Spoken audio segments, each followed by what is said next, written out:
This video is titled, "We actually might be watching the NBA history unfold again." I've said it before, but I'll say it again. Everybody's a winner until it's inconvenient for them. Everybody's a winner when they get to do what they want on the floor. Everybody's a winner when it's going good, you know what I'm saying? But, when you have to sacrifice for the team, you have to do the right things off the floor to get ready for the games. That's when you find out who the real winners are. And the credit on that goes to Sam Presti. He's put true winners on this team, in this building. It really shows. In the midst of everything going on in the NBA, Nico Harrison getting deservingly fired, Wemby taking that third-year lead, which is crazy. Detroit extremely hot right now. The best player in the world debate, feeling like it goes back and forth every single night. Through all of that, it feels like the most important thing is legitimately being swept under the rug. Before Josh Giddey became the poster child to the word ankle breaker, literally, he was emerging as a legitimate star for Chicago. This year, Josh Giddey is flirting with averaging a 20-point triple-double. And it's not just this year. This goes back to last year. In his last 25 games going back to last year, Josh Giddey is basically averaging a 20-point efficient triple-double. Since January 1st of this calendar year, there's only 2 players above Josh Giddey in triple-doubles. It's the 2 best players on the planet. Now, where exactly am I getting at? Josh Giddey was traded from OKC to Chicago for Alex Caruso. And the only reason we're not thinking, damn, OKC really traded that guy is because, bro, for them, it doesn't even matter. Alex Caruso justified the trade last year in Game 7 alone, guarding Jokic. But beyond his production solely, this trade doesn't really matter because we're witnessing one of the greatest machines I think we've seen. They make you do that, just watching them again. You come away every time you watch them. Wallace and Caruso and of course Dort, like those 3 guys in particular, just they take such great pride on the ball. They're the world champions, and they've got the best record in the league. They're a tough opponent, and we, like most teams in the NBA, they're not going to beat themselves. You gotta be at your best to beat them. I made a video about OKC last year, right after their first championship, comparing them to Golden State and their first championship. People diminished Golden State's first championship based on their path, and OKC kind of got the exact same treatment.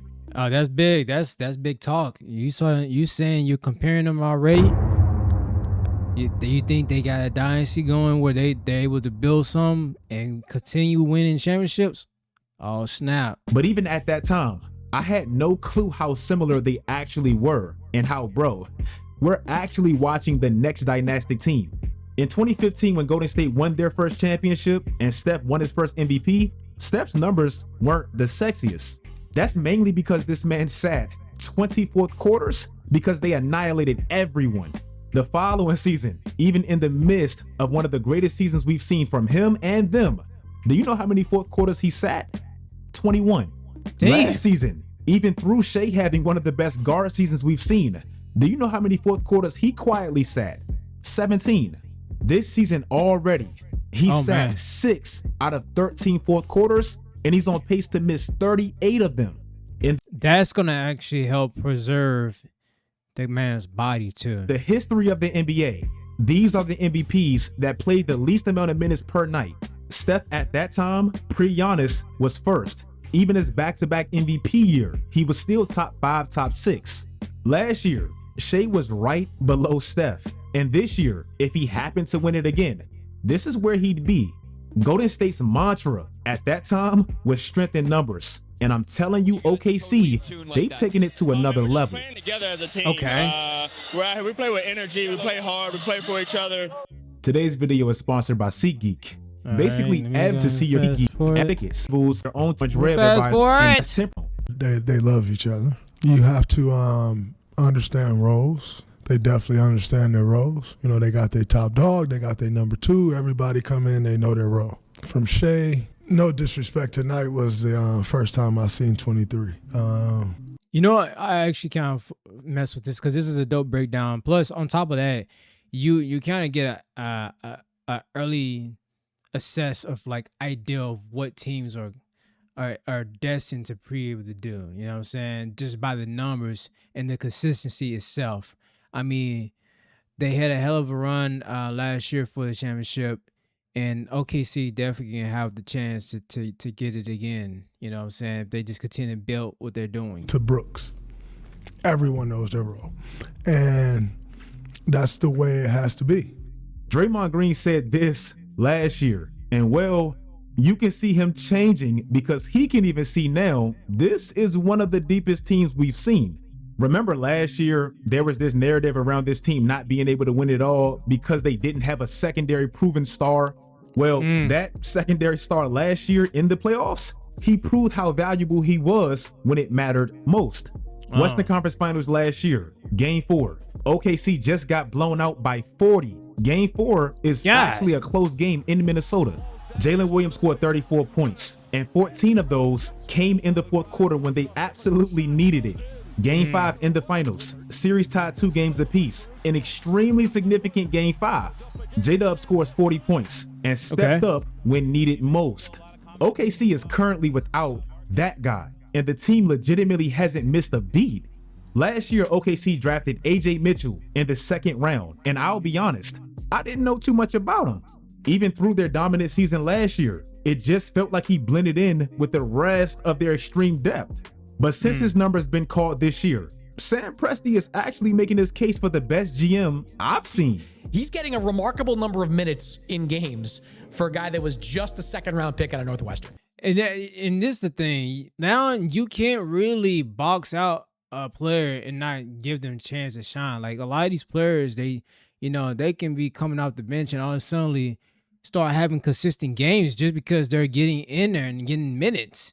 You know what I'm saying? Like you never know when a player's talent begins to unravel and they can show what they can provide for their team. So, it's crazy how we're starting to see more newer stars being born, and they've been probably maybe their 2nd season in, 3rd season in, and then all of a sudden they start getting the groove and knowing their place of what they can do and provide, and now they're making names. Like he is my first. That's a wrap for the award. He's most improved. AJ Mitchell is not being used as a rotational player that just defends and spots up and shoots threes. No, OKC's using him as a secondary shot creator, and he's 2nd on their team in assist, usage rate, and he's averaging 17 in 28 minutes. I mean, look at these penetration, downhill scoring, mid-range, attacking the basket type of plays. What he's talking about is how he's able to create so much momentum and create diversity in the realm of attacking and creating these shots. Look at this. I mean, look at these penetration, downhill scoring, mid-range, attacking the basket type of plays. Without Jalen Williams, he's creating for him and everyone else. If you look at AJ Mitchell this year, basically in a lineup where Shea sits, where it's Aaron Wiggins, Chet Holmgren, Isaiah Hartenstein, and Alex Caruso, the team has a plus 68 net rating. Dang. Even if you look at OKC this year and all their players plus minus, AJ Mitchell is 2nd to Shea. Dude was drafted in the 2nd round. How do they keep doing this? This year, OKC has ran out 5 different starting lineups and they're 12-1. And the one loss against Portland, they were up 20 points and they really shouldn't have lost that. I remember last year, early, we talked about how deep Golden State was and how many minutes they played everyone. We kind of did the same thing with Cleveland, and that's cute. But this is real. This season so far, and I know it's early, and I know I might sound a little excited, but OKC has 2 players averaging 30 minutes a night. This season, OKC has nearly 10 players averaging 20 minutes per game. Mind you, Jalen Williams isn't even playing yet. You show me a team that don't play defense, I'm gonna show you a team that don't win championships. Oh, and their defense. We all knew their defense was historical last year, but did it even get better? Damn. Now I get it's early. Hold on. I gotta run that back. How smooth that pocket was. Oh, and their defense. We all knew their defense was historical last year, but did it even get better? Now I get it's early. They haven't played some of the best offenses yet. They've played some cupcakes. And I'm not going to bore you with numbers too much, but I watched that Golden State game, and then off a back-to-back, I watched that Lakers game. They held the Lakers to 38 points, and they blew them off the court early. Do you actually understand how rare that is for a Luka-led team? In Luka's career, even going back to Dallas, his teams have only scored under 40 points in the first half twice. He's such a generational offensive engine that even last year, when he was quote unquote fat and out of shape, these were the And I can see the defense he's talking about. Like they have a lot of off-ball awareness with their defense and the positioning and how they're able to double team and transition over, being aware. Look, just by example, he could have just been focused on where the ball is at, but guess where he's at? His back is not towards the ball, so he sees where the ball is at, but he's still able to pay attention to the guy who's cutting probably right here to cut through or to just straight up set up for a shot. Twice. He's such a generational Okay, well, then Luka had took the shot, so, you know. Offensive engine that even last year, when he was quote unquote fat and out of shape, these were the lowest first halves with the Lakers with Luka. This man scores 15, 20 points in the first quarter alone. The defense last year was historic, as we all know. But this is where they are now relative to the NBA, and this is what that would be historically. Remember I talked about the Josh Giddey trade earlier? Well, Alex Caruso is #1 in individual defensive rating. Like I said, that's been amazing for Chicago, but these motherfuckers breed talent. They don't really care. Denver so far this season, they've gotten out to one of the best analytical starts that we've seen.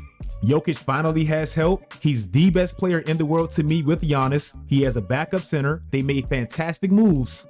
And the team that beat them last year, that's not even whole yet, they're right above them in basically everything.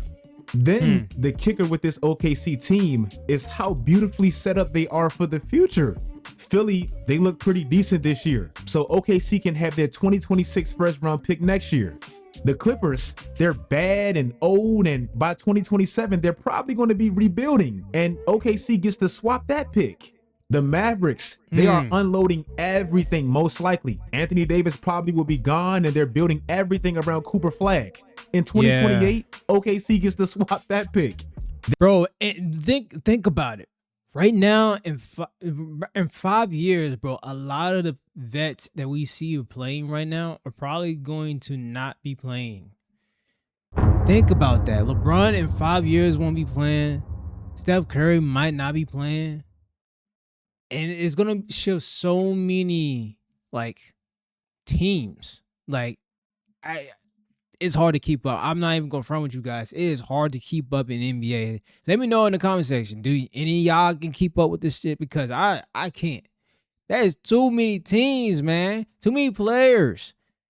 Like, you got to, like, just stay, like, committed to, like, watching two teams, I feel like. They're probably not going to be able to keep all their talent right now. But again, they're set up so well and they draft so well that they actually feel dynastic. If you guys like this video, I know. Yeah, I'm going to give it a like, man. Shout out to him. And I'm going to subscribe because that was dope. Anyways, man, yo, what you guys think about? You think OKC is going to pull out another win? Or you think that who else going to probably win for the championships? We were really too early, but I get what he's doing. He is using the numbers and kind of predicting based off of consistency in history. So it makes sense, but it kind of interesting. And they did win. So, I mean, they kind of found a formula, and if they get the right people over there, then yeah, I mean, shoot, they already able to find ways to preserve the players too, for them to be able to take the time to be on from fourth quarter, be able to dial back the playing time so they can get more rest time. That's huge. You know what I'm saying? So, hey, I'm excited to see what they do, man, and I'll be looking out for them. Anyways, see you on the next one. Peace.